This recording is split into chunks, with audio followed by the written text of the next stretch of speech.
नमस्कार, मैं रविंद्र कुमार दुबे, केंद्रीय विद्यालय क्रमांक 1 भुवनेश्वर से। आइए लहासा की ओर के दूसरे भाग में हम चलते हैं। लहासा की ओर के पहले भाग में हमने जाना कि किस प्रकार से राहुल सांकृत्यायन जी अपने मित्र सुमति के साथ लहासा की ओर जा रहे हैं। रास्ते में अनेक कठिनाइयाँ थीं। उन कठिनाइयों का सामना करते हुए वे बढ़ रहे हैं। बढ़ते हुए वे डाणा थोंगला तक पहुंच चुके। अब उसके आगे की यात्रा। डाणा थोंगला से जो उतराई थी, नीचे उतरना था, वो आसान था। लेखक बताते हैं कि अब हमें बराबर उतराई पर चलना था। चढ़ाई तो कुछ दूर थोड़ी मुश्किल थी, लेकिन उतराई बिल्कुल नहीं। शायद एक और सवार साथी हमारे साथ चल रहे थे। मतलब लेखक और सुमति के अलावा 1-2 और भी उनके साथ हो गए थे, क्योंकि जब इस प्रकार दुर्गम क्षेत्रों में यात्रा की जाती है तो लोग समूह में यात्रा करते हैं ताकि मुसीबत आने पर एक दूसरे की वे सहायता कर सकें। अब लंकोर की ओर बढ़ते हैं। ये विद्यार्थियों, होता ये है, पहाड़ी दुर्गम क्षेत्र में जब यात्रा की जाती है तो एक स्थान से दूसरे स्थान तक जाया जाता है, वहाँ आराम किया जाता है, फिर अगले स्थान की ओर। इस तरह से आराम करते हुए, रुकते हुए, रात्रि विश्राम करते हुए मंजिल तक पहुँचा जाता है। तो जब लंकोर की ओर बढ़ रहे थे तब कुछ घटनाएं घटी। क्या हुआ? लेखक के शब्दों में, मेरा घोड़ा कुछ धीमे चलने लगा। मैंने समझा कि चढ़ाई की थकावट के कारण ऐसा कर रहा है और उसे मारना नहीं चाहता था। लेखक के मन में दया थी, वो घोड़े को चोट नहीं पहुंचाना चाहते थे। धीरे धीरे वह बहुत पिछड़ गया और दोनों कस्तों की तरह अपने घोड़े पर झूमता हुआ चला जा रहा था। दोनकी कस्तों एक स्पेनिश उपन्यासकार के द्वारा लिखे गए उपन्यास का नायक था। वो हमेशा घोड़े पर रहता था। तो लेखक को लगने लगा कि जैसे मैं भी द्वेनकी कस्तों की तरह हूँ। लगातार बहुत देर तक घोड़े पर ही झूमते हुए बढ़ रहे थे। वो जान नहीं पड़ता था कि घोड़ा आगे जा रहा है या पीछे। जब मैं जोर देने लगता तो वह और सुस्त पड़ जाता। इस तरह से लेखक है वह थोड़े पिछड़ रहे हैं, घोड़ा सुस्त है, इसके कारण से वो अपने अन्य साथियों से पीछे हो रहे हैं। आगे बढ़ते हुए लेखक भटक गए। कैसे? एक जगह 2 रास्ते फूट रहे थे। एक रास्ता बाईं ओर जा रहा था और दूसरा रास्ता दाईं ओर। लेखक चूंकि पिछड़ चुके थे, इसलिए उन्हें सही रास्ते के बारे में ज्ञान नहीं था और उन्होंने अंदाज़ा लगाया और वह बाएं रास्ते में बढ़ गए। लेखक कहते हैं, मैं बाएं का रास्ता ले 1.5 मील चला गया। आगे एक घर में पूछने से पता लगा कि लंकोर का रास्ता दाहिने वाला था। फिर लौटकर उसी को पकड़ा। अब देखिए, इसे आप समझ रहे होंगे विद्यार्थी कि घोड़ा भी सुस्त था और ऊपर से क्या हुआ, गलत रास्ते पर आगे बढ़ने फिर लौटने, इसमें और ज़्यादा समय उन्हें लग गया। अब उधर सुमति और अन्य जो थे समूह के, सब आगे बढ़ चुके थे। अब सुमति की नाराज़गी देखिए। लेखक बता रहे हैं सुमति की नाराज़गी के बारे में कि 4-5 बजे के करीब मैं गांव से मील भर पर था तो सुमति इंतज़ार करते हुए मिले। मंगोलों का मुंह वैसे ही लाल होता है। ये सुमति मंगोल जाति के थे। तो लेखक बता रहे हैं कि मंगोलों का मुंह वैसे ही लाल होता है और अब तो वह पूरे गुस्से में था। उन्होंने कहा, सुमति ने, कि मैंने 2 टोकरी कंडे फूंक डाले, 3-3 बार चाय को गर्म किया। अपनी नाराज़गी व्यक्त कर रहे थे वो। तब लेखक ने कहा कि मैंने बहुत नरमी से जवाब दिया, लेकिन मेरा कसूर नहीं है मित्र। देख नहीं रहे हो कैसा घोड़ा मुझे मिला है? मैं तो रात तक पहुंचने की उम्मीद रखता था।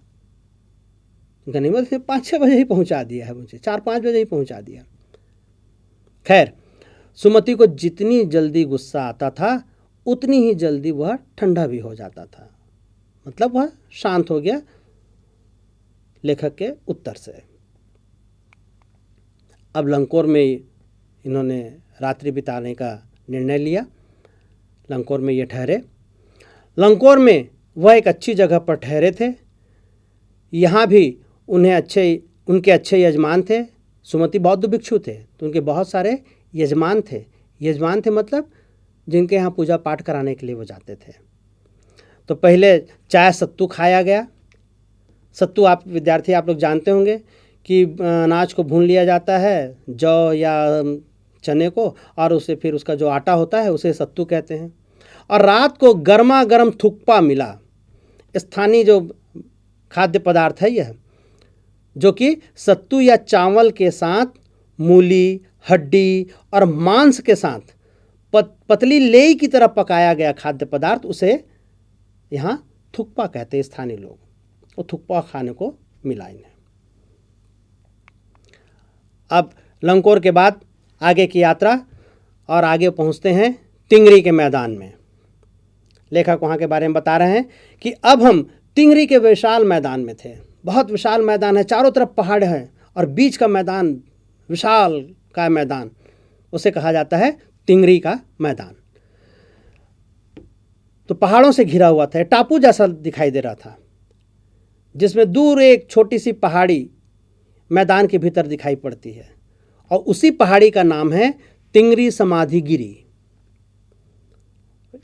छोटा सा, जैसे पानी के बीच में टापू दिखाई देता है, वैसे पूरा विशाल का मैदान है, और वो बीच में एक छोटी सी पहाड़ी है, और पहाड़ी में जो कुछ भवन बने हुए मठ जैसा है, और उसे कहा जाता है तिंगरी समाधि गिरी।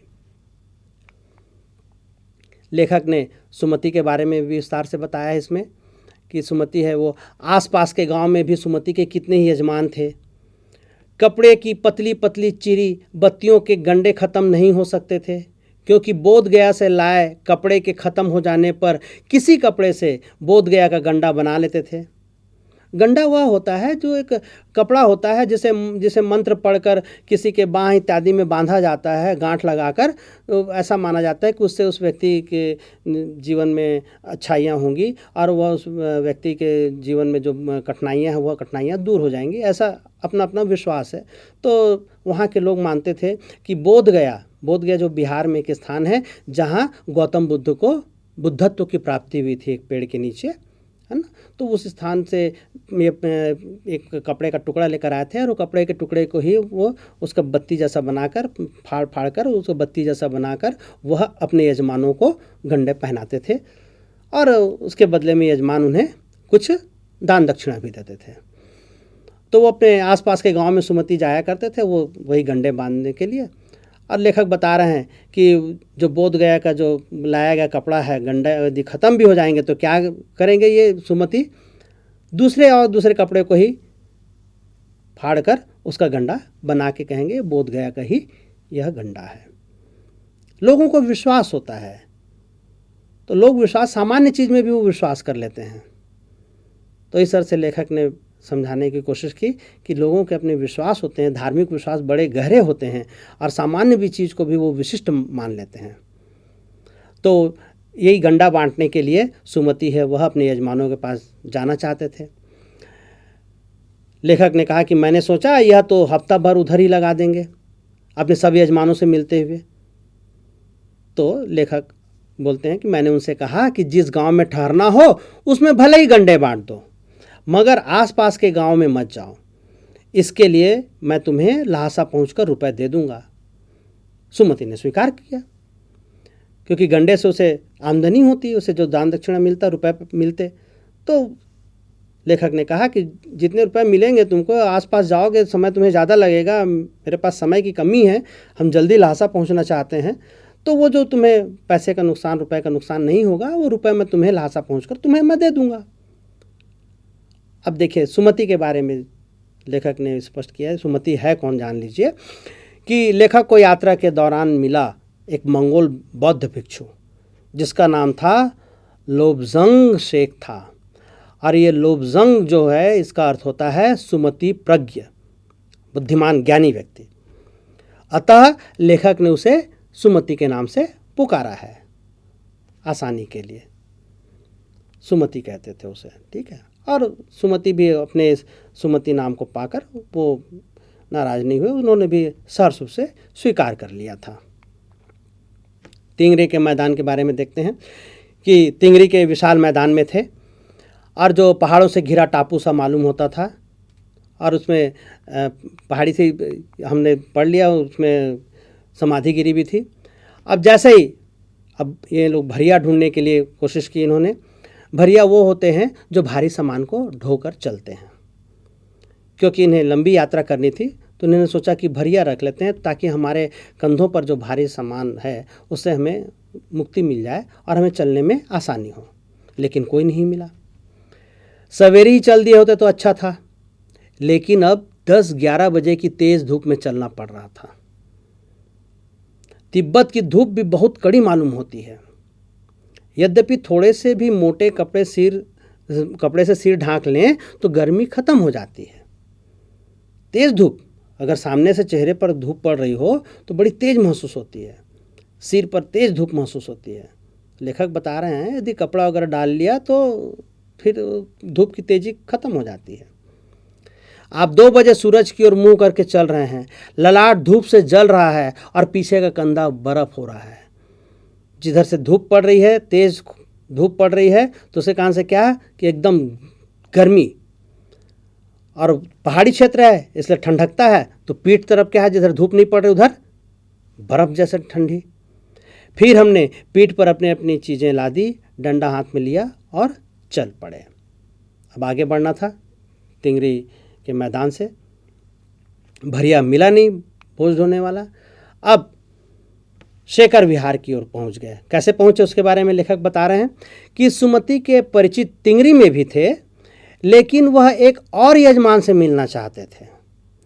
इसलिए आदमी मिलने का बहाना कर शेखर विहार की ओर चलने के लिए कहा। सुमति ने कहा चलिए शेखर विहार की ओर चलते हैं, उधर भरिया मिल जाएंगे। पर वो बहाना था, वो वस्तुतः वहाँ शेखर विहार में अपने यजमान से मिलना चाहते थे। तिब्बत की ज़मीन बहुत अधिक छोटे बड़े जागीरदारों में बटी है। इन जागीरों का बहुत ज़्यादा हिस्सा मठों विहारों के हाथ में भी है। अपनी अपनी जागीर में हर एक जागीरदार कुछ खेती खुद भी कराता है, जिसके लिए मजदूर बेगार में मिल जाते हैं। जैसे मंदिरों को दान दक्षिणा दी जाती है ना, तो ज़मीनें भी दान की जाती हैं, तो उसी तरह से यहाँ पर भी होता है। जो बौद्ध मठ होते हैं, विहार कहा जाता है जिन्हें, उसे भी क्या है, ज़मीनें दी जाती हैं। और यहाँ की ज़मीनें छोटे मोटे किसानों नहीं, बड़े बड़े जागीरदार हैं, छोटे बड़े जागीरदार हैं, उनके बीच में बटी हुई है। और यहाँ के मजदूर यहाँ पर बेगारी में काम करते हैं, क्योंकि वो बड़े ज़मींदारों से वो पैसे लिए ऋण के रूप में लेते हैं, चुका नहीं पाते, तो उन्हें बेगार में यहाँ काम करना पड़ता है। और यदि मठ की ज़मीन है तो उसमें लोग तो मुफ्त में ही काम करते हैं। खेती का इंतज़ाम देखने के लिए वहाँ कोई भिक्षु भेजा जाता है। जो मठ की खेती है, मठ का जो खेत है उस पर खेती कराना है, तो कोई भिक्षुक उसकी देखरेख के लिए भेजा जाता है। जो जागीर के आदमियों के लिए राजा से कम नहीं होता, बहुत मान सम्मान होता है, उसकी बात बिल्कुल पत्थर की लकीर होती है बिल्कुल, तो उसे राजा की तरह मानते हैं वहाँ के लोग। शेखर की खेती के मुखिया भिक्षु, जिनका नाम क्या था, नमसे, बड़े भद्र पुरुष थे, बड़े सज्जन व्यक्ति थे। वह बहुत प्रेम से मिले। हालांकि उस वक्त मेरा भेष ऐसा नहीं था कि उन्हें कुछ भी ख्याल करना चाहिए था, मतलब भिखमंगे के वेश में थे, परंतु नमसे इंसान अच्छे थे, इसीलिए उन्हें वेशभूषा पर उन्होंने ध्यान नहीं दिया और उन्हें एक इंसानियत के नाते, एक अच्छे इंसान के रूप में उन्होंने इनसे प्रेम से मुलाकात की। अब वहाँ जो शेखर विहार है, वहाँ एक अच्छा मंदिर था जिसमें कंजूर, ये गौतम बुद्ध के वचन हैं जिसका अनुवाद किया गया है था, और वो सब चीज़ वहाँ पर रखी हुई, तो उस बुद्ध वचन को ही, अनुवादित बुद्ध वचन को ही कंजूर कहते हैं वहाँ कि हस्तलिखित 103 पोथियाँ रखी हुई थी। पुस्तक और पोथी में अंतर होता है, ध्यान रखिएगा। पोथियाँ वो होती हैं जिसे पहले कागज़ के टुकड़े पर या ताड़पत्र पर लिखा जाता था और उसे धागे से बांध कर रखा जाता था, उसे कपड़े में लपेट कर रखा जाता था। तो यहाँ 103 पोथियाँ रखी हुई थी। मेरा आसन भी वहीं लगा, लेखक बताते हैं, क्योंकि लेखक जो लहासा जा रहे थे वो बौद्ध धर्म के बारे में जानने के लिए, ग्रंथों का अध्ययन करने के लिए जा रहे थे। तो उन्हें रास्ते में एक जगह मिल गई जहाँ पर कि 103 पोथियाँ थी। तो उन्होंने सोचा इसे पढ़ लूँ, देख लूँ इसमें कुछ महत्वपूर्ण बातें कुछ होगी, कुछ ऐसी चीज़ें मुझे मालूम चल जाएं जो अब तक मुझे मालूम नहीं चल पाई हैं बौद्ध धर्म की। और वो जो पोथियाँ थी वह बड़े मोटे कागज़ पर अच्छे अक्षरों में लिखी हुई थी। एक एक पोथी 15-15 शेर, एक शेर मतलब होता है 933 ग्राम, 1000 ग्राम का 1 किलो, मतलब 1 किलो से थोड़ा सा कम, 15-15 शेर की थी। सोचिए कितने सारे पन्ने होंगे उसमें। और उसका उन्होंने अध्ययन किया। चूँकि लेखक तिब्बती भाषा भी जानते थे इसलिए वो तिब्बती भाषा पढ़ रहे थे। आपके सामने इस पर देखिए चित्र भी दिया हुआ है, तिब्बती भाषा वो किस प्रकार से लिखी जाती है, उसकी लिपि किस प्रकार से होती है वो देख लीजिए। मंदिर भी है, बीच में कंजूर जो पोथियाँ थी वह भी। अब शेखर विहार से आगे की यात्रा, लहासा की ओर जाना है। तो सुमति ने फिर आसपास अपने यजमानों के पास जाने के बारे में पूछा। मैं पुस्तकों के भीतर था, पुस्तकों के भीतर था मतलब पुस्तकों में रम गया था। तो लेखक ने सोचा कि भाई ठीक है, मैं अपना काम करता हूँ तब तक कि अपने यजमानों से मिल कर आ जाए, इसलिए मैंने उन्हें जाने के लिए कह दिया। दूसरे दिन वह गए। मैंने समझा था कि 2-3 दिन लगेंगे, लेकिन वह उसी दिन दोपहर बाद चले आए। लेखक ने सोचा कि आसपास बहुत सारे यजमान होंगे, सबसे मिलते जुलते आएगा तो 2-3 दिन तो उसे सुमति को आराम से लगेंगे ही। लेकिन वो जिस दिन गए उसी दिन दोपहर को वापस चले आए। तिंगरी गांव वहाँ से बहुत दूर नहीं था। हमने अपना अपना सामान पीठ पर उठाया और भिक्षु नमसे से विदाई लेकर चल पड़े। तो तिंगरी से होते फिर आगे, तिंगरी गांव से होते हुए फिर आगे वो लहासा तक पहुँचे। लेखक ने यहीं तक का वर्णन उनके ऐसा लहासा की ओर अध्याय में किया गया है। यहाँ पर अध्याय समाप्त होता है। आइए कुछ प्रश्नों के बारे में जान लें। विद्यार्थियों, आपके लिए पहला प्रश्न है कि लेखक लंकोर के मार्ग में अपने साथियों से किस कारण पिछड़ गया। आपको मालूम होगा कि सुमति नाराज हुए थे देर से आने के कारण, तो क्यों पिछड़ गया था? इसका उत्तर है इस प्रकार से। लेखक जिस घोड़े पर सवार था वह उतराई के वक्त थक गया था। उसकी चाल धीमी हो गई थी और लेखक उसे मारना नहीं चाहता था। लेखक भटक कर दूसरे रास्ते पर चला गया था, इसलिए वह अपने साथियों से पिछड़ गया।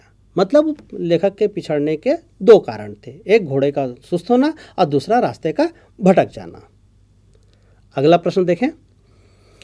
अपनी यात्रा के दौरान लेखक को किन कठिनाइयों का सामना करना पड़ा? ध्यान रखिएगा, कठिनाइयों का सामना मतलब एक कठिनाई नहीं, एक से अधिक कठिनाइयों का सामना करना पड़ा। तो किन किन कठिनाइयों का सामना करना पड़ा? आइए देखें उत्तर। लेखक को इस यात्रा के दौरान अनेक कठिनाइयों का सामना करना पड़ा। पहला, वहाँ का रास्ता बहुत सुनसान और कठिन था। डाणा थोंगला याद है आपको, सुनसान डकैत जहाँ पर रहते थे। दूसरा, उतराई के समय उनका घोड़ा सुस्त पड़ गया था। तीसरा, उन्हें तेज धूप में चलना पड़ा था। चौथा, वापस आते समय लेखक को रुकने के लिए उचित स्थान नहीं मिला था।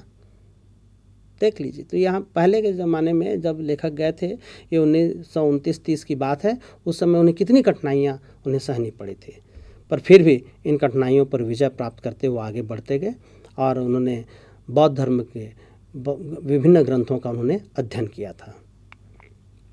अगला प्रश्न, तिब्बत की कौन कौन सी बातें लेखक को अच्छी लगी? आइए देखें। तिब्बत की निम्नलिखित बातें लेखक को अच्छी लगी। पहला, वहाँ जाति का भेदभाव न होना, कोई जातिगत भेदभाव नहीं था।